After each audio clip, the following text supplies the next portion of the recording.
അൽഹംദുലില്ലാഹ് സ്വലാത്തു വസ്സലാമു അലാ അഷ്റഫിൽ മുർസലീൻ വഅലാ ആലിഹി വസഹബിഹി അജ്മഈൻ അമ്മാ ബഅദ്.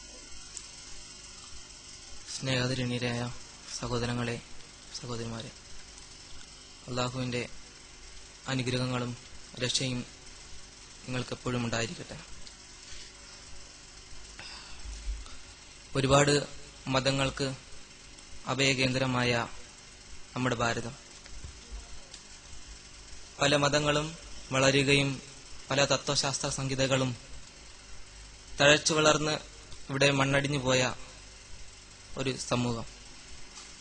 അവിടെ നിന്നും വിവിധ മതദർശനങ്ങൾ എന്താണ് പഠിപ്പിച്ചതെന്നും അതെന്താണ് പ്രാവർത്തികമാക്കിയതെന്നും മനസ്സിലാക്കാതെ ആ വിവിധ മതങ്ങളെ വർഗീയ ശക്തികൾ അവരുടെ ആവശ്യങ്ങൾക്കായി ദുരുപയോഗം ചെയ്തപ്പോൾ മതങ്ങളുടെ തത്വശാസ്ത്ര സംഹിതയിൽ നിന്ന് മനുഷ്യന് മനസ്സിലാക്കേണ്ട തത്വങ്ങളിൽ നിന്ന് മനുഷ്യൻ അകന്നു പോകുകയും പുതിയൊരു തത്വശാസ്ത്ര സംഹിതയ്ക്ക് രൂപം കൊടുക്കുകയും ചെയ്തു.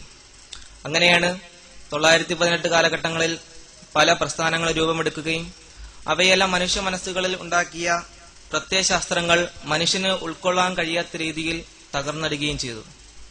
ഇവിടെ പല മത തത്വശാസ്ത്ര സംഹിതകളും മനുഷ്യന് നൽകിയിട്ടുള്ളത് ഏകദൈവ വിശ്വാസത്തിലേക്ക് ക്ഷണിക്കുകയും അവരെ നേരായ ഒരു മാർഗദർശനത്തിലേക്ക് കൊണ്ടുപോകുകയും പരമമായ ലക്ഷ്യത്തിലേക്ക് എത്തിക്കുകയും ചെയ്തു.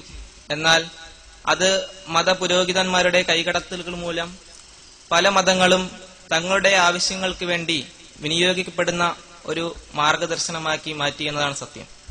ഹിന്ദുമത ഗ്രന്ഥങ്ങളുടെ കടന്നു നോക്കിയാൽ ഏകദൈവ വിശ്വാസത്തിനെ കുറിച്ച് പറയാത്ത ഒരു ഗ്രന്ഥവുമില്ല.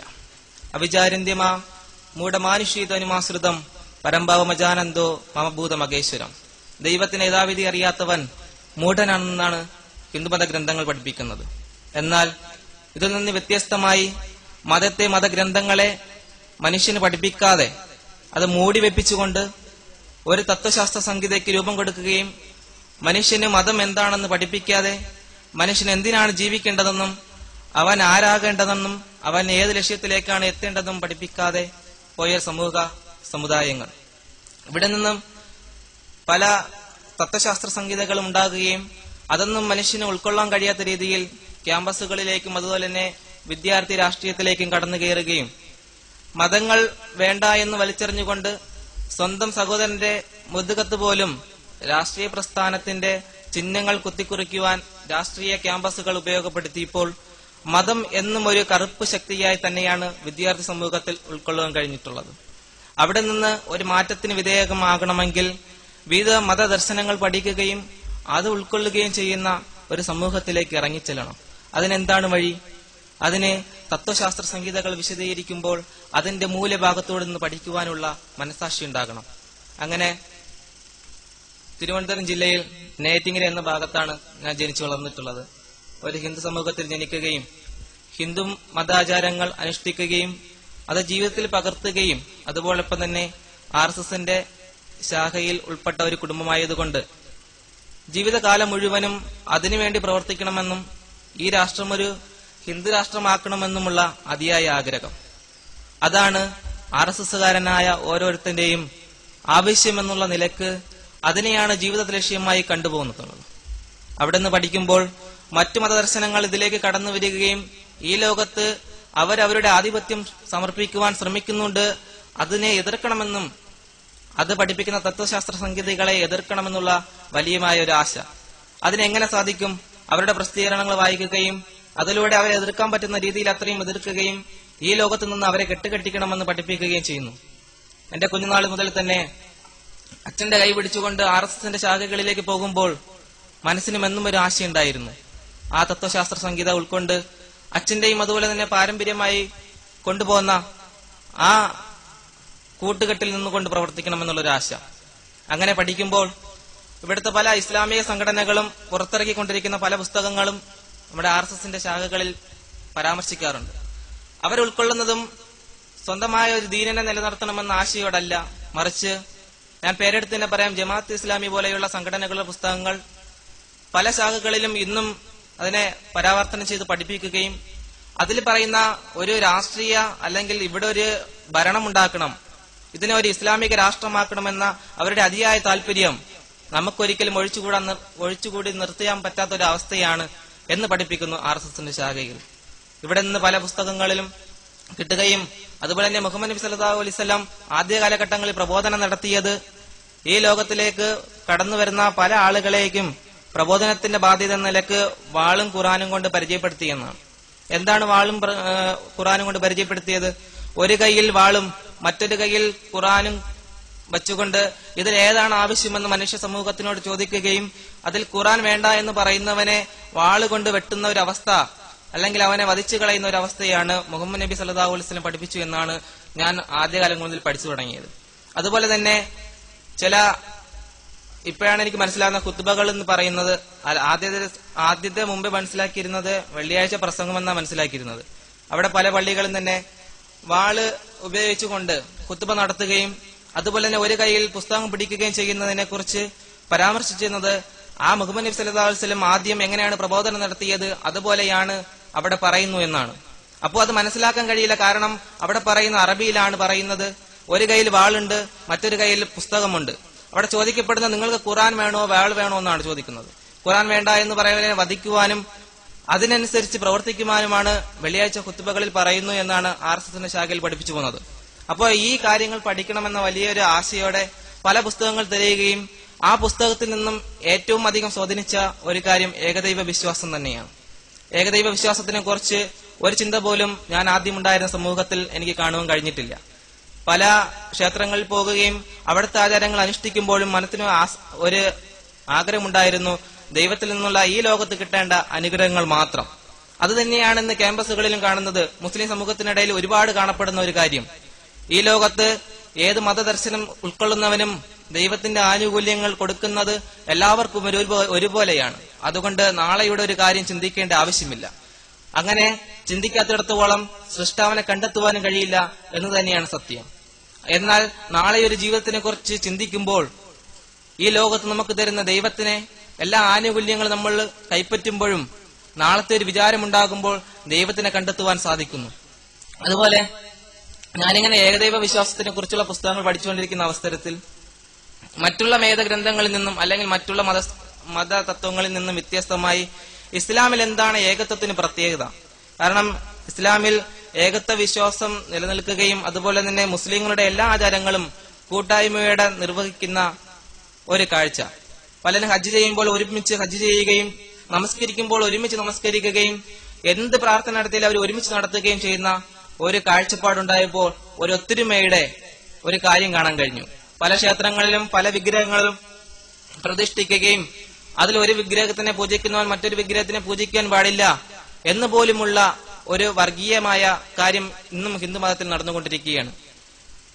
വിഷ്ണു വിഗ്രഹത്തെ കാണുന്നവൻ ശിവവിഗ്രഹത്തെ കാണാൻ പാടില്ല എന്നും ശിവവിഗ്രഹമുള്ളിടത്ത് വിഷ്ണു വിഗ്രഹം വയ്ക്കില്ല എന്നും വാശി പിടിക്കുന്ന ഒരു കാര്യം കാണാൻ കഴിയും. അപ്പോ അവിടെയൊന്നും ഏകദൈവ വിശ്വാസമല്ല, മറിച്ച് പല ഇതിൽ കൂടെയും ഒന്നിലെത്തിക്കുന്നു എന്നുള്ള വിശ്വാസവും അവർക്കില്ല തന്നെ. കാരണം പലരും പ്രസംഗിക്കുമ്പോൾ പറയും നാം കാണുന്ന എന്ത് പ്രവർത്തിച്ചാലും അത് ഏകനായ ഒരു ശക്തിയിൽ എത്തിക്കും എന്നുള്ള വിശ്വാസം എന്റെ കുടുംബത്തെ സംബന്ധിച്ചോളം എനിക്ക് കാണാൻ കഴിഞ്ഞിട്ടില്ല.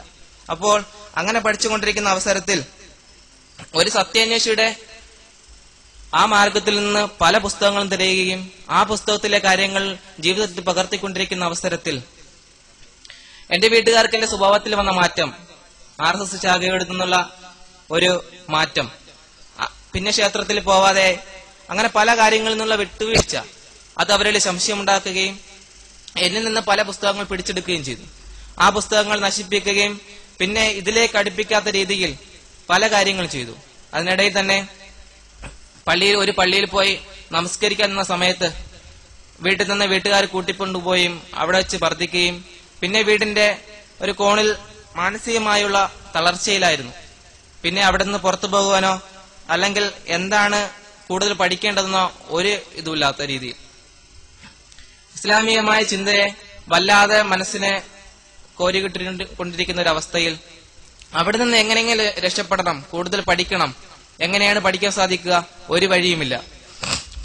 അങ്ങനെ പല പ്രാവശ്യവും വീട്ടുകാരോട് പറഞ്ഞു നോക്കി, എനിക്ക് കൂടുതൽ പഠിക്കണം ഇസ്ലാമിനെ കുറിച്ച്, ഇസ്ലാമിലേക്ക് പോകുവാനല്ല മറിച്ച് അതിന്റെ തത്വശാസ്ത്ര സംഹിതകൾ എന്താണെന്ന് പഠിക്കുവാനും അതിനെ എതിർക്കുവാനുമുള്ള ഒരവസരം ഉണ്ടാക്കി തരണമെന്ന്.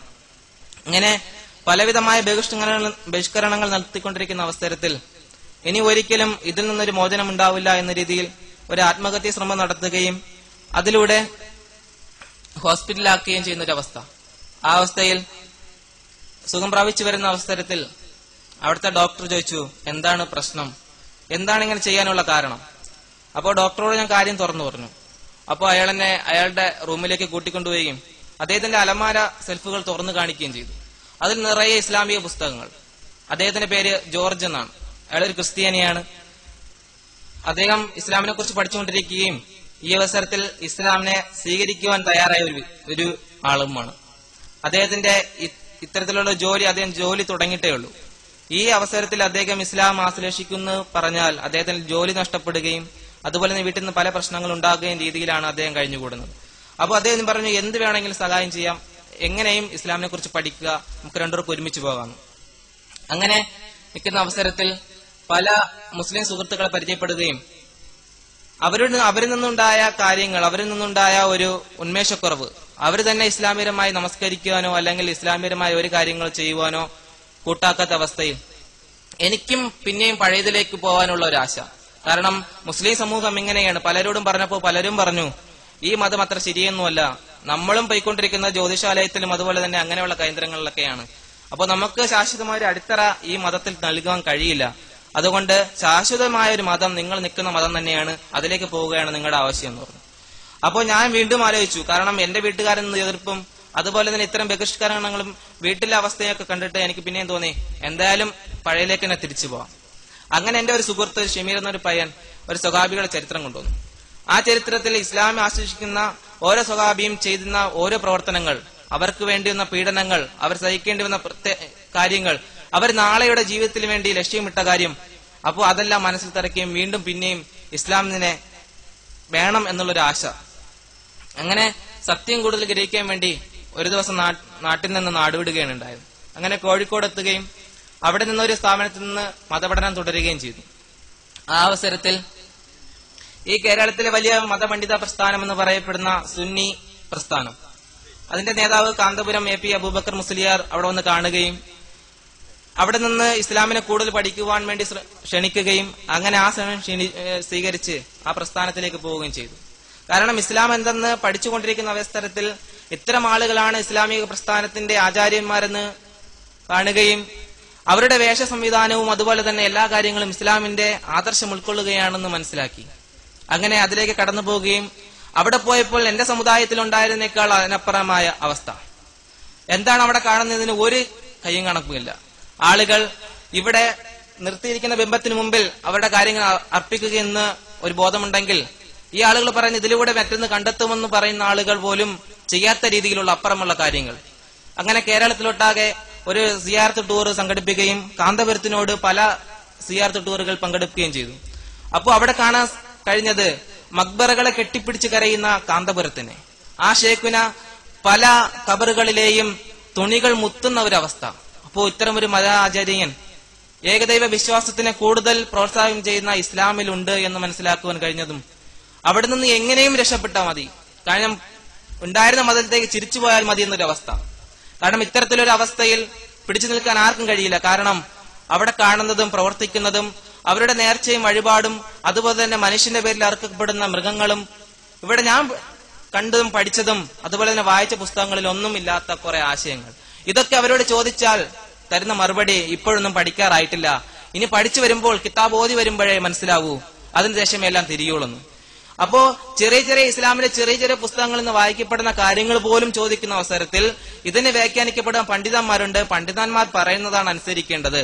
അപ്പൊ പിന്നെ മറ്റൊരു മതവും ഇത് തമ്മിൽ എന്താണ് വ്യത്യാസം? ഒരു വ്യത്യാസമില്ല. അവിടെ നിന്ന് എങ്ങനെയെങ്കിലും രക്ഷപ്പെടണം എന്ന രീതിയിൽ അവിടുന്ന് ഒരു ദിവസം നാട്ടിൽ നിന്ന് നാടുവിട്ട പോലെ അവിടെ നിന്ന് നാടുവിടേണ്ട അവസ്ഥ. അവിടെ നിന്ന് ഓടി അങ്ങനെ യഥാർത്ഥമായ ഇസ്ലാമിന്റെ തനതായ ആശയം ഉൾക്കൊള്ളുന്ന പ്രസ്ഥാനത്തിലേക്ക് തിരിച്ചെത്തുകയും അവിടെ നിന്ന് ഇസ്ലാമിനെ കൂടുതൽ പഠിച്ചുകൊണ്ടിരിക്കുന്ന ഒരു അവസ്ഥയാണ് എന്റെ അവസ്ഥ.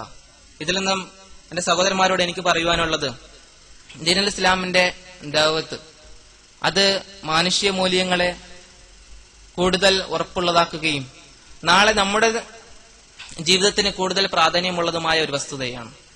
എത്രയോ മനുഷ്യർ ഇതുപോലെ പല പ്രശ്നങ്ങളിൽ മുഴുകുന്നു. എന്നെ പോലെയല്ല, പല പ്രശ്നങ്ങളിലും അവർക്ക് സത്യദീനൽ ഉൾക്കൊണ്ട ആളുകൾ പലവിധമായ പ്രശ്നങ്ങൾ അനുഭവിക്കുമ്പോഴും മുസ്ലിം സമൂഹത്തിൽ നിന്നുള്ള ഇത്തരത്തിലുള്ള ഒരു നീചമായ പ്രവൃത്തികളും അതുപോലെ തന്നെ ഇത്തരത്തിലുള്ള അവസ്ഥ കാണുമ്പോൾ ആ മനുഷ്യർക്ക് നിന്ന മതത്തിൽ തന്നെ തിരിച്ചു പോകാനുള്ള അവസ്ഥയിലേക്ക് കൊണ്ടെത്തിക്കാതെ എന്റെ സുഹൃത്തുക്കൾ ക്യാമ്പസുകളിലുള്ള അമുസ്ലിങ്ങളുമായി സംസാരിക്കുകയും അവരോട് സത്യദീനിന്റെ കാര്യങ്ങൾ മനസ്സിലാക്കി കൊടുക്കുകയും അവരെ നേരായ ഒരു മാർഗത്തിലേക്ക് കൊണ്ടുവരികയും ചെയ്താൽ നമ്മുടെ ജീവിതവും സുരക്ഷിതമായി, അവരുടെ ഭാവിയും സുരക്ഷിതമായി. കാരണം ഇത്തരത്തിലുള്ള ഒരു മറ്റു വേദഗ്രന്ഥങ്ങളും വ്യത്യസ്തമായി നബി സല്ലല്ലാഹു അലൈഹി വസല്ലം പഠിപ്പിച്ച കാര്യങ്ങൾ കൂടുതൽ പ്രാവർത്തികമാക്കുന്ന ഒരു സമൂഹമാണ് മുസ്ലിം സമൂഹം. ഏതൊരു ആചാര്യം പറഞ്ഞ കാര്യങ്ങളും കൂടുതൽ അംഗീകരിക്കാത്ത സമൂഹത്തിനേക്കാളും മുഹമ്മദ് നബി പഠിപ്പിച്ചിരുന്ന ആദർശം കൂടുതൽ മനസ്സിലാക്കുന്ന ഇന്ന് നിലനിൽക്കുന്ന ഒരു സമൂഹമുണ്ടെങ്കിൽ അത് മുസ്ലിം സമൂഹമാണ്. അതുപോലെ മുഹമ്മദ് സല്ലല്ലാഹു അലൈഹി വസല്ലം പറഞ്ഞ പോലെ എന്റെ സദസ്സിൽ അന്ന് എത്തിയിട്ടില്ലാത്തവർക്ക് ഇസ്ലാം എത്തിച്ചു കൊടുക്കുന്ന പോലെ എന്റെ സുഹൃത്തുക്കൾ മറ്റുള്ളവർക്ക് ഇസ്ലാം എത്തിച്ചു കൊടുക്കുക.